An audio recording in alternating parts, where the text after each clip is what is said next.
Hey mga brods, ito na ang San Miguel Beermen, gusto na lang kunin. Ito pong pauwi na ng bansa at balik PBA na si Matthew Wright. Yes mga brods, alam din naman natin ng SMB, naghahanap rin naman ito ng mga katulong kay Marcio Lassiter. Yes, ito kasing si Marcio, siya na lang din yung isa sa mga talagang tirador at sharpshooter ng SMB. Yung iba inconsistent na sa shooting. Kaya nga itong si Matthew Wright, yes, ang one of the best shooter ngayon dito sa PBA dati na ito naglaro na rin sa Japan. Kaya nga mga kabrods, hinahanap nga nila yung lineup ni Matthew Wright, bakit wala siya at hindi siya kasali dun sa Kyoto Hanaris at itong huling pinaglaruan niya sa Kawasaki Brave Thunders. Kahit ako nag-research mga kabrods, hindi ko rin makita yung Matthew Wright dyan sa lineup nila. Ibig sabihin mga kabrods na ito pong si Matthew Wright ito free agent ngayon. Kaya nga ito gusto rin niyang bumalik na rin kasi ng Pinas at may aasikasuhin din ito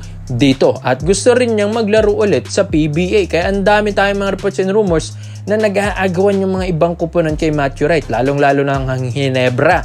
Yes mga kabrods, pero ang SMB gusto rin nilang makuha si Matthew Wright. Pero, yun nga, parang uunahan na nila yung ibang kupunan dahil ito, mga bro, dahil sa reports, o-offer nila ng malaki ito pong si Matthew Wright at dito sa San Miguel Beermen. Kahit na ito, may kinuha nga malakas na player ang SMB sa rookie draft. Ito pong katulad ni Chris Miller, parang local import na kinuha nila yun. Tapos i-add pa nila yung shooter na Matthew Wright, nakakagaling lang Japan B-League. Tapos siya rin yung isa sa mga best scorer doon, mas lalo nang lalakas ang SMB dito dahil kakaibang Matthew Wright na yung makukuha nila. Hindi na yung Matthew Wright dati ng Phoenix Super LPG, kumbaga mas experience, mas veteranong Matthew Wright na ang babalik dito sa PBA. Kaya tiba-tiba na naman ng SMB kung pumayag ito pong agent ni Matthew Wright at mismong si Matthew Wright din na maglaro dito sa San Miguel Beer. Kailangan ng maasikaso ito dahil kung hindi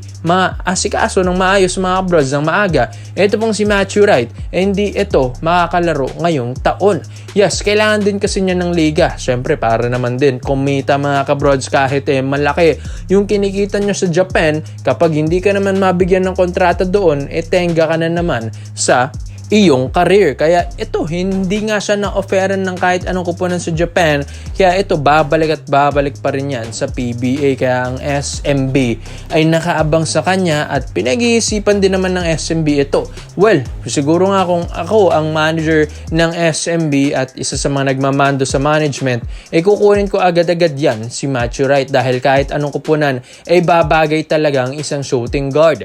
Kaya nga dito sa SMB, mas lalong lalakas ang scoring nila, mas lalong magkakaroon ng katulong si Marcio Lassiter, tapos magkakaroon din ng katulong pagdating sa scoring sina Abay Junmar Fardo and CJ Perez. Well mga kabrods, kahit bigyan mo lang ito ng bigyan sa tres, talagang pupukal at papasok yung tira ni Matthew Wright. Hindi rin kasi biro at na magkaroon ka sa iyong lineup ng isang sharp shooter na consistent na player. Kaya ito sa SMB, pipilitin nila ito. At ito, All Filipino Cup na rin tayo.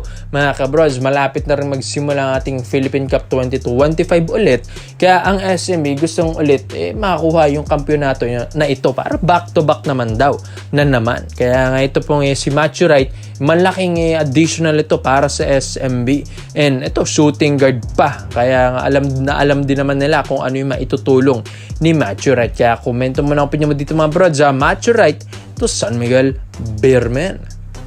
Dito naman po tayo sa kabilang balita naman natin mga kabrods, Cole Mychek. Yes, ito po yung 6'1" na hindi na pinapirma ng Rain or Shine and Last of Painters dahil sayang nga mga kabrods, sabi nga ng Rain or Shine, gustong-gusto sana nila ito pong si Cole Mychek, kaso hindi naman ganun kagustuhan ito pong si Cole. Kaya ito, nagta-tryout sa SMB, tapos ito, sayang nga rin ulit dahil ito pong SMB ay ito, na-ignore ulit siya. Yes, sayang daw kasi dahil ito pong fill-am lineup ng SMB ang dami na. Kaya kailangan silang magbawas ng fill-am pero hindi naman nila kailangan magawa yun dahil ang gaganda na ng lineup ng SMB. Kaya ito, As of now, ito pong si Cole Mychek, wala pa ngayong official na kupunan sa PBA. Magaling na player, shooter, yes mga kabrods, dating player ng Macau Black Bears. 29 years old, veterano na rin kung maglaro. Mabilis din kung maglaro mga kabrods. Talagang purong point guard din. At ang maganda sa kanya, napaganda ng bitaw ng tres. Maganda rin yung speed, yung quickness neto, yung agility neto mga kabrods, yung athleticism, yung depensa. Yan, ang maganda sa kanya. Gusto nga kunin sana ng SMB kung hindi lang loaded ng Phil-Am nila. Kaya ito, ang Barangay Nebras San Miguel ngayon, parang gustong solohin. Yes mga bros, gustong saluhin ha. Ito po si Cole Mychek. Yes, kahit sabihin natin na official na yung lineup ng Ginebra. Hindi pa rin naman sapat daw yung meron silang Sonny Steele na nakuha ngayong rookie draft 2025. Kumbaga, kulang pa nga ng big man yan Ito pang Ginebra San Miguel. Kaya ito, kahit kulang ng big man, kukuha pa rin sila ng isang purong point guard. Yes, sabihin natin na ang lakas na ng point guard position ng Ginebra. May RJ Abarentos Canas, Thompson, Misi na ititrade din pala. Tapos Pinto, tapos may pedet ka pa ngayon mag point guard dito. Ito pong si Stephen Holt. Kaya ito pong si Cole Mychek mga kabrods, parang tulong na lang ito para sa Barangay Nebras San Miguel. Makakamamaya. Hindi lang tulong ang magagawa nito ni Cole Mychek, baka isa pa ito sa pwedeng maging future ng Barangay Nebras San Miguel. Yes, 29 lang din kasi ito. Veterano na. Early 30s na rin. Pa-early 30s na rin ito pong si Cole Mychek. Pero yung galing kasi neto, yung pagiging scorer neto, yan ang kulang ng Barangay Nebras San Miguel. Yes, kung makikita nyo yung mga highlights neto, pure scorer talaga. Kahit nga yung nagtitraining sila dyan ni Dal Panopio sa shooting ng 3-point shot, mga kabrod, sumasabay pa rin. Yes, talagang purong scorer. Yan, one of the best shooter ng rookie ngayon 2025. Kaya ito, maganda ito para sa Barangay Nebras San Miguel dahil bali-balitan na gusto pa nilang mag-add ng shooting guard. Why not itong si Cole Mychek na lang na isang point guard? Yes mga brods, pero shooter, kumbaga parang Dal Panopio rin ang laruan. Yan ang maganda dito kay Cole Mychek. Phil-Am rin na player and may experience na rin sa ibang bansa. Iba yung program ng training nito, kaya iba yung quickness nito.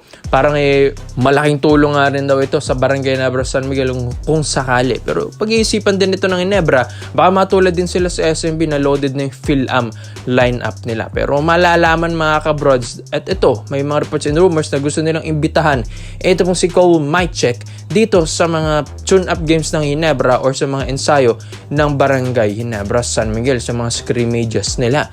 Baka nga magkaroon ng tsansa at mabago pa yung lineup ng Ginebra, why not? Makuha nila. Ito pong si Cole Mychek dahil hindi rin naman basta-basta ito pong rookie na ito. Veterano na kasi kung maglaro ito mga kabrods, and ito, model pa mga kabrods. Hindi lang din kasi nahahype yung pangalan nito, pero magaling din na player.